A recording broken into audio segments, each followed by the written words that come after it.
Students, हम पढ़ रहे थे गुप्त साम्राज्य के बारे में। हमने बात की प्रारंभिक गुप्त शासकों की, जिसमें हमने पढ़ा कि 275 ईस्वी में श्रीगुप्त ने जो है गुप्त वंश की स्थापना की। उसके बाद 300 ईस्वी में घटोत्कच इस वंश का शासक बना। और ये दोनों ही श्रीगुप्त और घटोत्कच जो है कमज़ोर शासक थे, मतलब इनके समय कोई गुप्त साम्राज्य की कोई बड़ी जो इमेज या छवि या मजबूत या शासक नहीं थे। घटोत्कच श्रीगुप्त का बेटा था। और उसके बाद 319 बीस ईस्वी में चंद्रगुप्त प्रथम शासक बना, जो घटोत्कच का पुत्र था। इसने इसने महाराजा धीराज और आदि उपाधियां धारण की। और ये पहला जो है चंद्रगुप्त प्रथम जो है ये गुप्त वंश का पहला बड़ा शासक था। अब हम इसी के बाद अगला शासक की बात करते हैं, समुद्रगुप्त की, जो चंद्रगुप्त प्रथम का बेटा था और जो लिच्छवियों की जो इसकी पत्नी थी चंद्रगुप्त प्रथम की, कुमार देवी, उसका पुत्र था। यानी इसको लिच्छवी दोहित्र जो है कहा जाता है। तो समुद्रगुप्त को भारत का महानतम शासक माना जाता है। इसको भारत का नेपोलियन भी कहते हैं, क्योंकि इसने अनेक युद्ध लड़े और ये कभी भी किसी युद्ध में पराजित नहीं हुआ था। इसलिए नेपोलियन तो फिर भी लास्ट में पराजित हो गया था, लेकिन ये कभी किसी युद्ध में पराजित नहीं हुआ। इसने उत्तर भारत को जीता, दक्षिण भारत को जीता और भारत के आस पड़ोस के देशों को, दक्षिण पूर्वी देशों को भी इसने जीता था। तो बात करते हैं समुद्रगुप्त की। समुद्रगुप्त जो है गुप्त वंश का महानतम शासक था। उसने अपने पिता के अधूरे रहे सभी कार्यों को सुनिश्चित ढंग से पूरा किया, यानी उत्तर और दक्षिण भारत को, पूरे भारत को जीत लिया था। उसने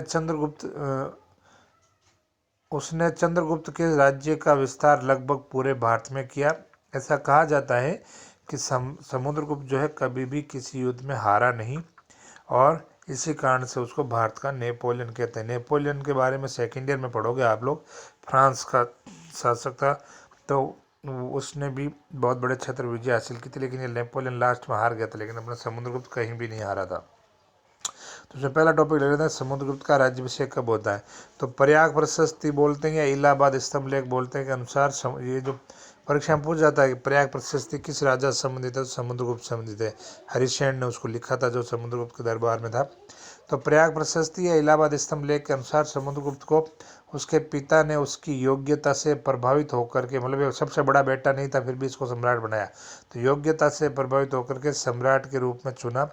चंद्रगुप्त ने घोषणा की कि समुद्रगुप्त इस राज्य का एक अच्छा शासक, सर्वश्रेष्ठ शासक जो है सिद्ध होगा, और समुद्रगुप्त को आदेश दिया कि वे संपूर्ण पृथ्वी की रक्षा करें, यानी अपने साम्राज्य की रक्षा करें। यह भी कहा जाता है कि जब समुद्रगुप्त का के राज्याभिषेक की घोषणा की गई, उस समय समुद्रगुप्त के समतुल्य और कोई शासक नहीं था, यानी उसके पुत्रों में, चंद्रगुप्त के पुत्रों में उसके समान योग्य कोई दूसरा शासक नहीं था, और न ही कोई आर्यवर्त में ऐसा कोई योग्य शासक था। चंद्रगुप्त वे उसके मंत्रिमंडल को समुद्रगुप्त की योग्यता से इतना अधिक प्रभावित किया, तो जो चंद्रगुप्त था और उसका मंत्रिमंडल था को समुद्रगुप्त की योग्यता से इतना अधिक प्रभावित किया कि उन्हें शासक के रूप में समुद्रगुप्त को चुनना पड़ा। यानी चंद्रगुप्त और उसके मंत्रियों ने समुद्रगुप्त की योग्यता से प्रभावित होकर के उसको शासक के रूप में चुना।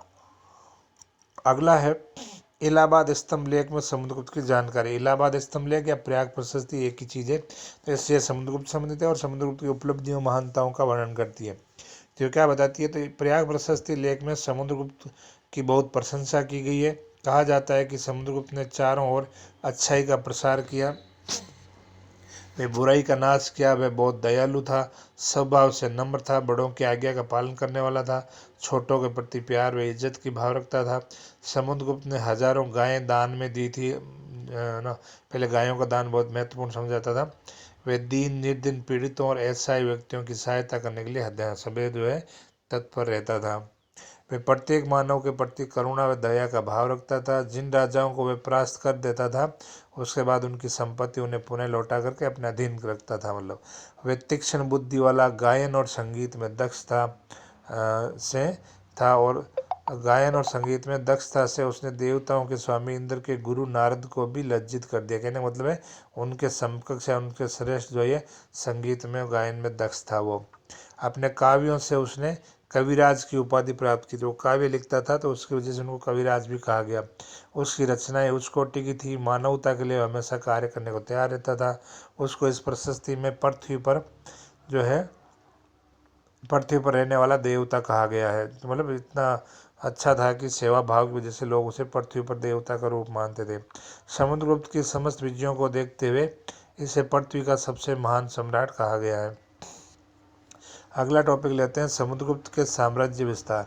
तो डॉक्टर मजूमदार इतिहासकार हैं, उनके अनुसार समुद्रगुप्त का साम्राज्य कश्मीर, पंजाब, राजपूताना, सिंध, गुजरात के अतिरिक्त समस्त भारत पर जो गुजरात के साथ साथ सारा भारत जो है उसी में उसके राज्य में सम्मिलित था। डॉक्टर मुखर्जी कहते हैं, उनके अनुसार समुद्रगुप्त ने अपना साम्राज्य पूर्व में भारत के पूर्व में ब्रह्मपुत्र नदी तक, दक्षिण में नर्मदा नदी तक, उत्तर में हिमालय और कश्मीर तक बढ़ाया हुआ था। डॉक्टर विंसर आर्थर स्मिथ कहते हैं कि 4वीं शताब्दी के मध्य में उत्तर भारत के सर्वाधिक जनसंख्या व उपजाऊ प्रदेशों में समुद्रगुप्त का अधिकार था। इसका साम्राज्य असम व गंगा के डेल्टा वाले प्रदेशों और हिमालय को भी उसने अपने अंदर समेट रखा था।